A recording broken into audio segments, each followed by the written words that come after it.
Donc,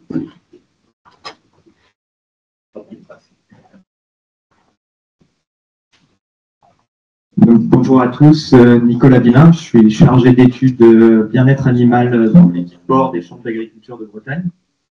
Et aujourd'hui, je vais vous présenter des travaux sur les maternités-libertés, la conception, la conduite des animaux et les conditions de travail dans ces équipements. C'est des travaux qui ont été menés avec tous les membres du GIE TechPort et les ingénieurs de l'IFIP et des chambres du Pays de la Loire présents ici aussi, donc Valérie Courboulet, Alexandre Poissonnet pour l'IFIP, Aude Dubois, Élise Leroux pour les chambres des Pays de la Loire et Yannick Ramonet pour les chambres d'agriculture de Bretagne.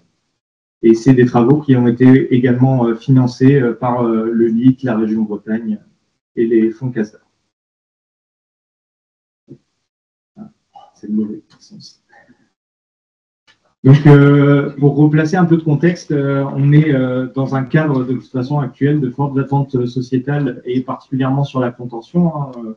On voit, par exemple, vous avez ici l'image de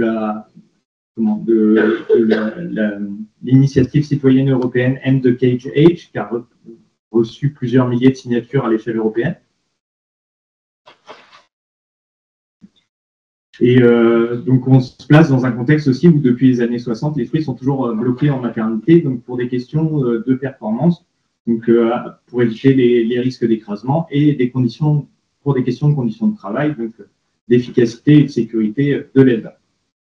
Donc actuellement, on a de plus en plus de développement de systèmes alternatifs. Donc c'est travaillé depuis les années 2000 par les chambres d'agriculture de Bretagne, à l'étranger et aussi par les autres partenaires du GIE TechPort.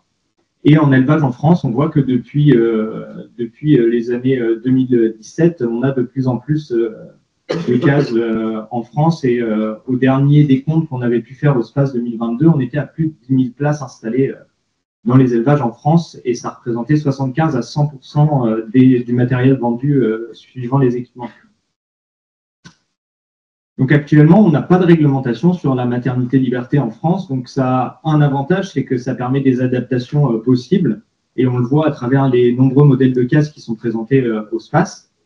Mais de l'autre côté, comme il n'y a pas de normes de surface ou de conduite, on peut se retrouver avec un risque en cas de nouvelles réglementations et donc de normes supérieures et appliquées. Donc l'objectif de ce travail, c'était de comprendre les choix et les motivations des éleveurs pour installer des cases de maternité-liberté en dehors d'une réglementation, de décrire les équipements et les pratiques des éleveurs et de, si possible, mettre en avant des déterminants de la performance. Donc pour ça, on avait une base de données de 72 élevages où on a choisi tous les élevages qui avaient au moins 50% de cases liberté d'installer. Et après, on a fait une sélection sur le modèle de case, la taille de l'élevage, pour enquêter au total 29 éleveurs. Donc, on avait un questionnaire qui était assez long, qui durait à peu près 3 heures, 3 heures et demie sur l'élevage, avec les motivations, des questions sur le bâtiment, l'équipement, la conduite, les animaux et la relation homme animal, le travail, les performances et une analyse multicritère, donc sur 29 critères, où l'éleveur notait ces différents critères selon son appréciation d'une note qui allait de 0, où c'était mauvais, très mauvais ou très difficile, à une note de 3. Donc les 29 élevages qu'on a pu enquêter, ils se situaient sur le grand ouest de la France, donc de la Normandie au Pays de la Loire, ils étaient tous naisseurs-engraisseurs et adhérents à 10 groupements partenaires qui nous ont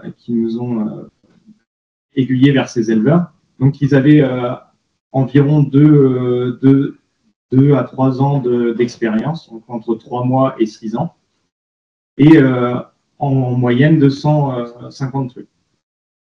Donc, on avait aussi des élevages qui avaient en moyenne 50 places de liberté, et majoritairement, en fait, on se retrouve avec des élevages qui ont construit des bâtiments neufs, et tous les élevages qui étaient en rénovation, en fait, avaient des bâtiments de moins de 10 ans. Après, on avait une conduite qui était entre 4, 5 et 7 bandes, avec la 7 bandes majoritaire, et un sevrage pour 2 tiers des éleveurs à 28 jours. Au niveau des motivations, on voit que c'est principalement pour les éleveurs une crainte d'une évolution réglementaire qui guide le choix de la maternité-liberté par rapport à d'autres types de cases ou d'une restriction d'accès au marché. Et on a de nombreux éleveurs en fait qui nous ont cité le cas des poules en cage pour nous dire pourquoi ils avaient choisi les maternités-liberté en production porcine. On leur a demandé aussi s'ils considéraient finalement que l'équipement qu'ils avaient installé, donc la maternité liberté, elle correspondait finalement à la demande des citoyens sur l'arrêt de la contention. Et en fait, finalement, sur les éleveurs qui ont répondu, on en a seulement la moitié qui nous disent qu'ils pensent que les citoyens ils vont accepter ce qu'ils ont pu installer. On a souvent le discours qui est de à partir du moment où finalement on n'a pas de paille dans l'élevage, on a beau faire des grosses améliorations sur le bien-être animal, on n'aura pas forcément une adhésion des citoyens. Donc 80% des éleveurs qui sont équipés ont réalisé une ou plusieurs visites en amont.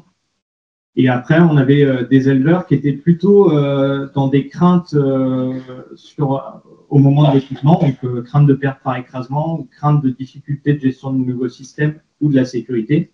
Et on avait quand même 3 éleveurs qui étaient confiants en se disant que finalement, avec leur case de maternité-liberté, ils pouvaient toujours bloquer les truies si jamais ça se passait mal, et comme il n'y avait pas de réglementation. Au niveau des cases installées, on voit qu'on a une diversité de modèles. Donc, au sein des 29 élevages, on a pu sortir 5 grands modèles de cases, donc avec plus ou moins d'éleveurs équipés. On avait 9 équipementiers qui étaient représentés et le coût moyen d'une case, il était de 6 320 €.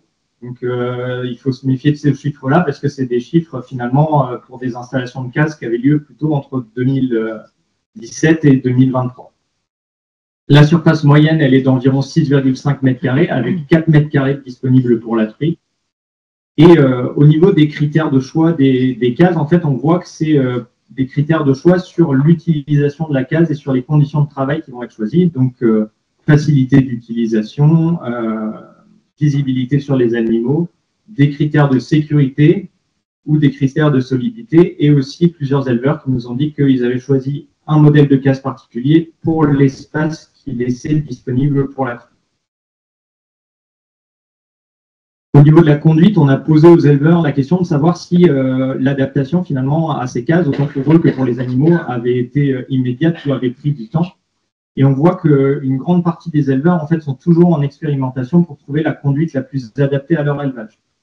On a quelques éleveurs qui ont eu une adaptation quasi immédiate aux cases, où ils se sont retrouvés finalement avec une conduite qui leur plaisait et des performances techniques acceptables, et d'autres qui ont mis entre 6 mois et 3 ans pour arriver à une conduite qu'ils estiment finalisée et adaptée à leur élevage. Par contre, quand on leur a demandé s'ils avaient changé leur pratique, en fait, on a très peu d'éleveurs qui nous disent qu'ils ont changé de conduite. Et les 2 seuls éleveurs qui nous ont dit qu'ils avaient changé la conduite, en fait, c'était des choses qui étaient un peu en dehors de la maternité-liberté, puisque c'était l'arrêt du meulage des dents en parallèle ou des changements autres que de conduite spécifique à la maternité-liberté. Au niveau de la conduite, donc 2 choses qui ressortent pour la maternité-liberté. Déjà, c'est la contention et la libération des truies. Donc, à l'entrée en maternité, on a 2 choix des éleveurs. Soit ils laissent les truies libres et ils bloquent souvent en début de semaine mise-bas. Soit ils choisissent de bloquer directement la truie. Et ça, c'est souvent en lien avec une hygiène de case qui était mauvaise au moment de la mise-bas. Donc, on a plusieurs éleveurs qui avaient essayé de laisser les truies libres et qui finalement les rebloquent à l'entrée en maternité parce qu'ils estiment que la case n'est pas assez.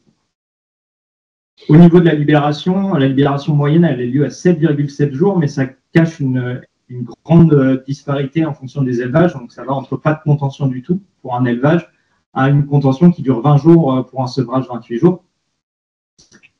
On a plusieurs aussi choix de conduite. Donc, soit ça peut être fait de manière standardisée. Donc, on va être sur un jour fixe de la semaine. Ça va faciliter les conditions de travail. On sait toujours à quelle date on va libérer les truies. Soit ça va être sur un jour variable. On va s'adapter plutôt aux animaux. Et après, on peut avoir le choix de libérer toute la salle en même temps ou de libérer en plusieurs moments les animaux. Et c'est très lié finalement aux pertes par écrasement. Et le deuxième point de conduite spécifique à la liberté, ça va être la double ambiance avec une zone fraîche pour la truie et une zone chaude pour les porcelets. Et on voit qu'il y a des équipements aussi qui sont mis en place pour favoriser cette double ambiance avec des niches et des nids. Au niveau des animaux de la relation homme-animal, je vais me dépêcher en effet. On avait plusieurs fournisseurs. Ce qui est intéressant de noter, c'est qu'on a quand même 2/3 des éleveurs qui maintiennent leur cheptel. Et ça explique aussi en partie le temps d'adaptation. Et on a la moitié qui estime que les animaux ont changé de comportement, donc pour être plus calme, plus agréable en maternité liberté. Et quand même un point négatif, certains animaux qui défendent plus les porcelles. Et au niveau de l'évaluation générale, pour finir, des points qui ressortent positivement sont plutôt des points avec l'utilisation de la case et les points négatifs plutôt en lien avec les conditions de travail et l'accès au porcelet quand la truie est libre. Donc en conclusion, il n'y a pas de lien évident entre finalement le matériel et la conduite des truies libres en maternité et les performances. Et les éleveurs sont plutôt satisfaits de leur choix. Par contre, il y a un temps d'adaptation qui est nécessaire pour arriver à une conduite finalisée et des bonnes performances. Et les éleveurs, en effet, sont plutôt satisfaits du concept pour ceux qui sont équipés. Donc, je vous remercie de votre attention.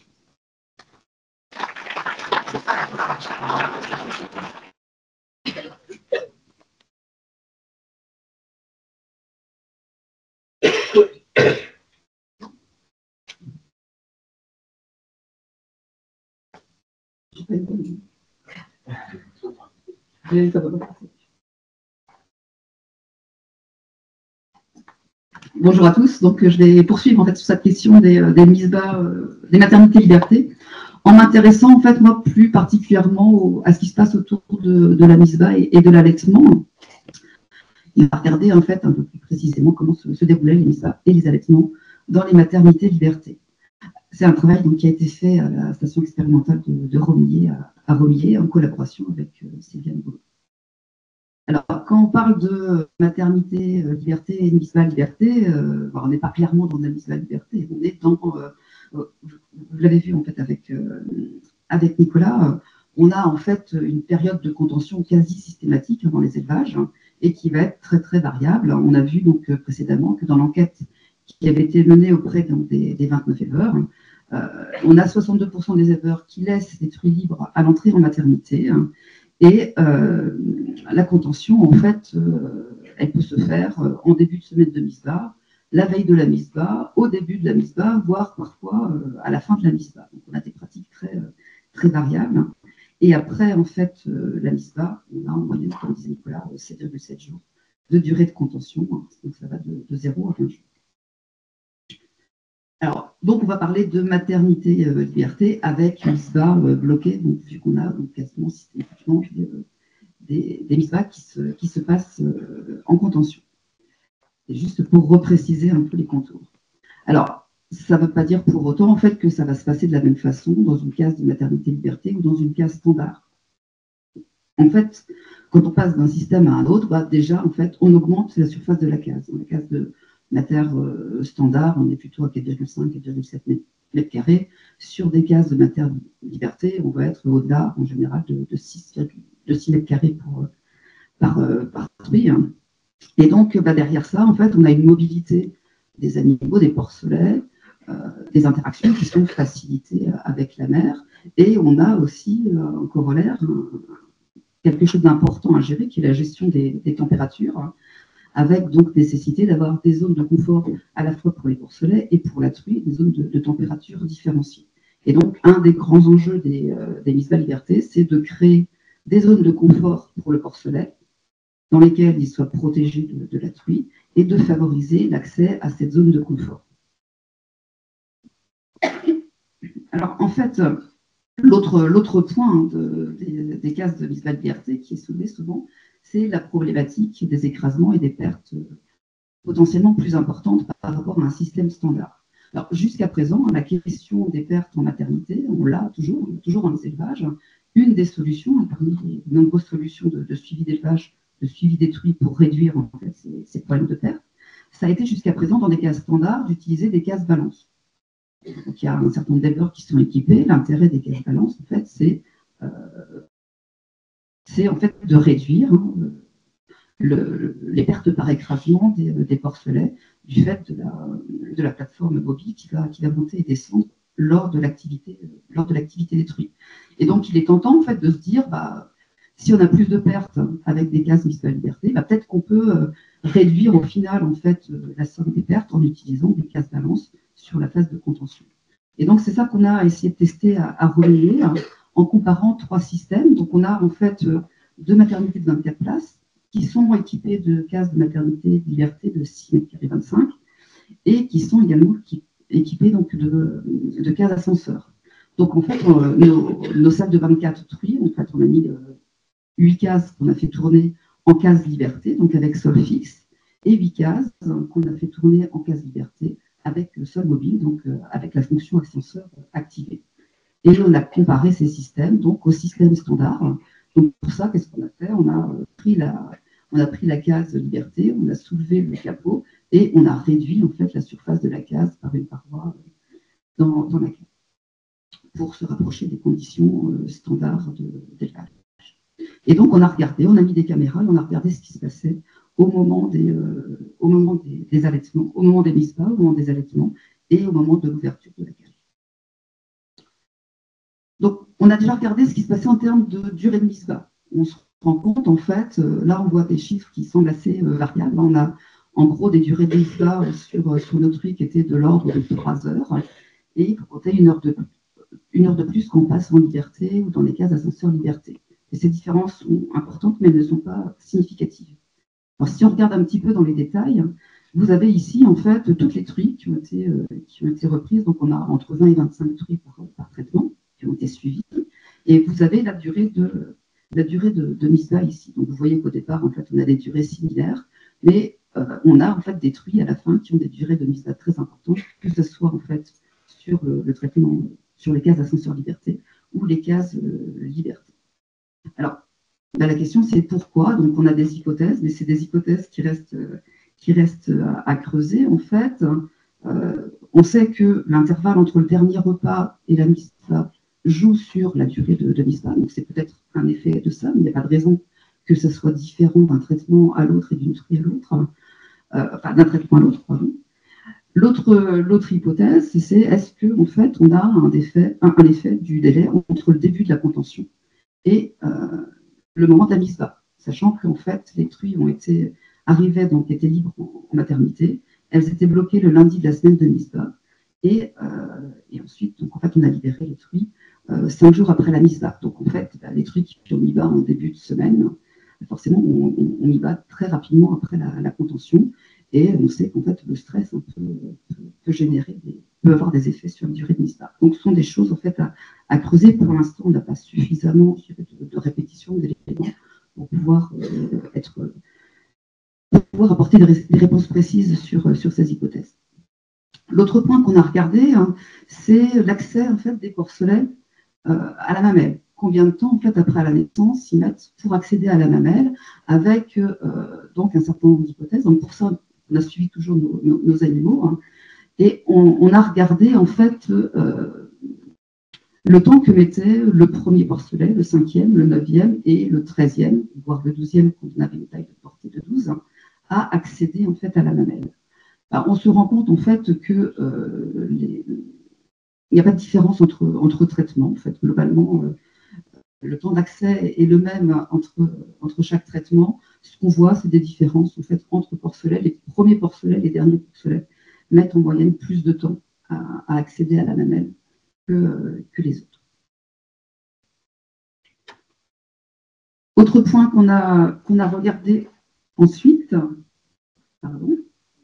c'est comment en fait les porcelets utilisaient les différentes zones de confort. On a dit qu'on a un souci de confort thermique sur les porcelets. Dans les cases de mise bas, les cases sont plus grandes. Donc le nid et plus loin en fait de la truie. Et donc en fait notre dispositif, on avait pour les cases de maternité, les cases liberté, en fait on avait la niche qui était chauffée et une lampe d'appoint au moment de la mise bas et dans les quelques heures qui suivaient la mise bas. Et dans les cases standards, on avait un tapis avec une lampe régulée au-dessus. Et donc on a regardé pendant 24 heures après la fin de la mise bas, toutes les 10 minutes, l'occupation de ces zones par les porcelets. Ici, en fait, j'ai découpé cette journée en fait en 4 périodes de 6 heures. Hein, ça va donc, vous avez ici donc, ce qui se passe entre 0 et 6 heures et 12 heures après la mise bas, 12 heures, 18 heures et 18-24 heures. Donc en vert, vous avez le système standard. En bleu ciel, le système liberté et le système ascenseur liberté ici. Et ce qu'on constate, en fait, on a en moyenne, je ne vais pas renoter ici, mais en fait, on a plus de porcelets. Ici, vous avez donc le nombre de pourcentage, enfin le pourcentage de porcelets vu dans les zones de confort sur ces périodes-là. Donc, on voit en fait que dans les systèmes standards, on a plus de porcelets dans les zones de confort. Hein, et la différence, elle est significative entre le traitement B et le traitement L. Le traitement en fait AL est intermédiaire. Donc en fait, on voit que les porcelets dans des cases maternité sont moins fréquemment sur les zones de confort. Donc derrière, forcément, il y a des impacts sur la température ressentie par les porcelets, le stress thermique et la possibilité en fait d'avoir des animaux qui sont plus fragiles s'ils n'arrivent pas en fait à trouver en fait la zone de confort.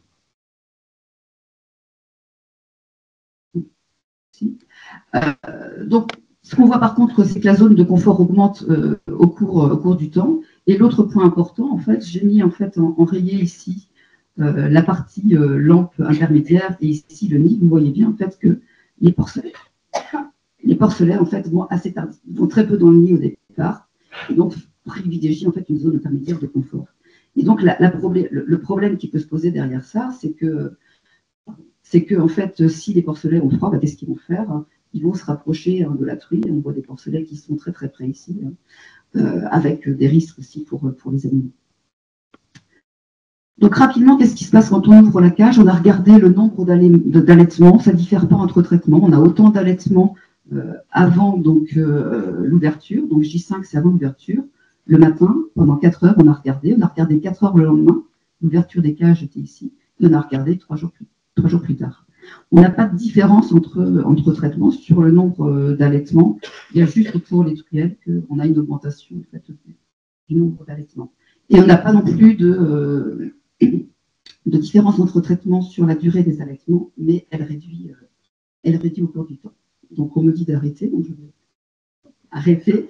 La seule chose, c'est qu'en fait, on a vu que les truies en liberté, enfin les truies AL et L, mettaient fin aux allaitements plus rapidement. Donc là, je passe. Donc ceux qui n'ont pas tout entendu là, je vous invite à venir au JRP ou à écouter les JRP. Je continuerai en fait l'explication à ce moment-là, juste pour dire que une fois qu'on a ouvert les cages, les truies en fait, elles sont plus actives, hein, on passe plus de temps debout, que ce soit dans les AL ou AL très rapidement, donc ce qui est un signe effectivement de bien-être aussi pour ces animaux. Donc en conclusion, pas de différence entre systèmes sur le déroulement des mises bas. Moins de temps dans les zones de confort pour les truies dans les cases liberté, et donc derrière, ça pose toute la question en fait, de la gestion des températures et de l'amélioration des pratiques pour avoir des zones intermédiaires confortables, au moins dans les premières heures, et derrière faciliter l'accès au nid. Merci pour votre attention.